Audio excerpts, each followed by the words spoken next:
The image I present to you today witnesses the creation of a racialized national subject who emerges from the domestic gaze solicited in the frame of this mundane depiction of three soldiers at ease who share the name Hans.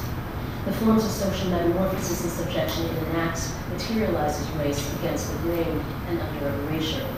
Race materializes as a relation to normativity and a site of interpolation. It materializes as well as a strategic mode of self-fashioning and survival. In Haupt's archive of domestic images, domesticity establishes an ambivalent relation to a normative fiction of racial purity and visibility.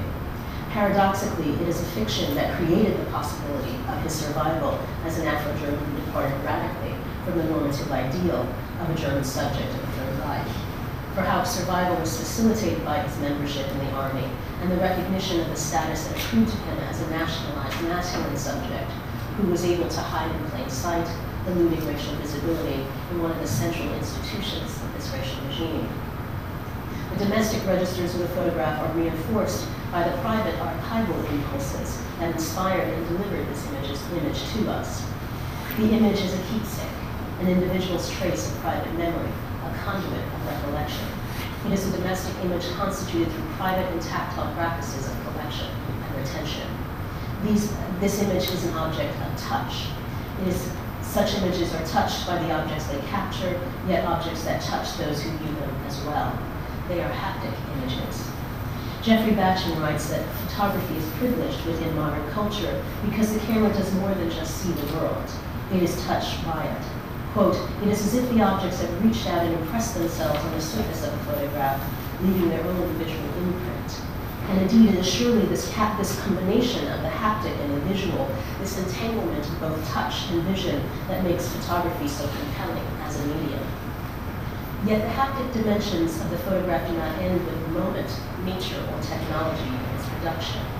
This image's haptic registers derive from a tactile impulse to capture a moment on film, as well as by the sensuous qualities ascribed to such keepsakes through careful cataloging in albums and scrapbooks, through artful presentation in frames and in homes, and through the intra- and intergenerational transmission and exchange of such cherished objects of memory and linkage.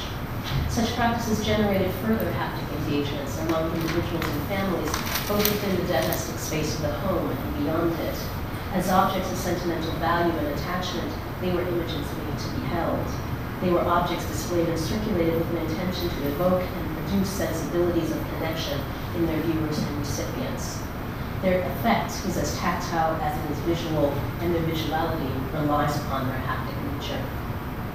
Yet while domestic images touch us, their tactility is not confined to the surface, nor is it limited to the reassuring impulses of the family. The haptics of this image are a double-edged blade. It can be a touch that soothes and at the same time one that wounds. The haptic is a sensory register that begins with touch, but borrowing from Alois Riegel by way of the adaptations of Laura Marx, the haptics of domestic photographs are also the ways that such images move us. Not so much literal touching, but grasping and fastening onto. Haptic images are objects of investment and attachment. Quote, the ideal relationship between viewer and image in haptic visuality is one of mutuality, in which the viewer is more likely to lose herself in the image, to lose her sense of proportion. Haptic visuality implies a tension between the viewer and image because a vital potential is always there. Haptic visuality implies making oneself vulnerable to the image, reversing the relation of mastery that characterizes optimal viewing. The double edge of haptic vulnerability is in this case deeply intertwined with that of the domestic. It is the potential for the intensity of intimacy and at the same time, the potential for intimate violence. The domestic image retains a similar potential to evoke familiarity and connection in ways that place other things under erasure and enact the violence of enforced silence. The twinning of racial concealment and revelation in this domestic image evokes in us the intensive familiarity of domestic relations such an image of youthful recruits necessarily solicits. At the same time, it jostles us into a profound sense of discomfort about the fact that it pictures a black German clad in the vestments of a regime of racial genocide. Haupt's military affiliation was not voluntary.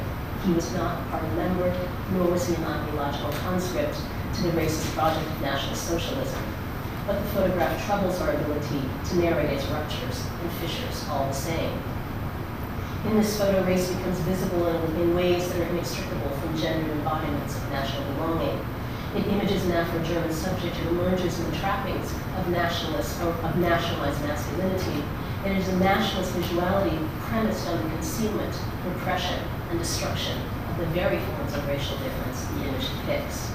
Domesticity, as both an affective gaze and a haptic archival practice, enables and disarms this photo, inoculating it in ways that render it initially familiar and unremarkable, yet amplifying its impact in the process.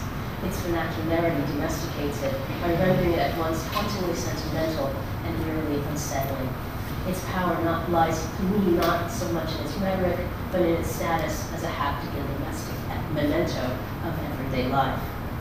This image highlights an important set of scripts that structure seemingly innocent domestic gazes, scripts that in this case presume the fiction of German racial purity. Yet the photograph undercuts the same normative constructions of racial purity and nationalist masculinity the image of a Nazi Wehrmacht soldier references.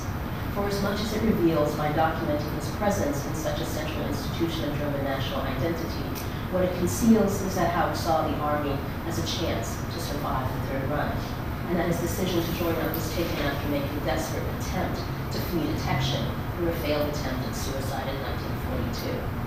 The photo gives us no hint of the fact that shortly after his induction and deployment on the Eastern Front, Hauck was captured later that year and held as a prisoner of war by the Russians from 1945 to 1949. It provides no insight into the fact that, as Hans explained it, being in the army was important to him because it was the first time he remembered being treated as an equal by his fellow Germans. Equally illegible is the fact that he recalled his experience as a POW as noteworthy because, quote, I was treated just like other Germans. Unlike his countrymen at home, as he put it, quote, the Russians didn't make any distinctions.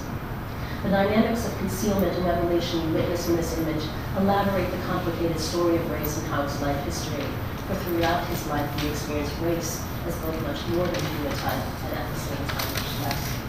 Like countless others in this regime, the persecution inflicted upon him was not based on his appearance, but on his racialization as a non-Aryan of African heritage and the threat he received posed to the purity of the Aryan race based on blood. Similarly, the horrific genocide of the Holocaust was not established on the basis of visual alterity, but rather on the racialized construction of non-Aryans and so-called unproductive subjects who, in the logic of this regime, were deemed lives not worth living.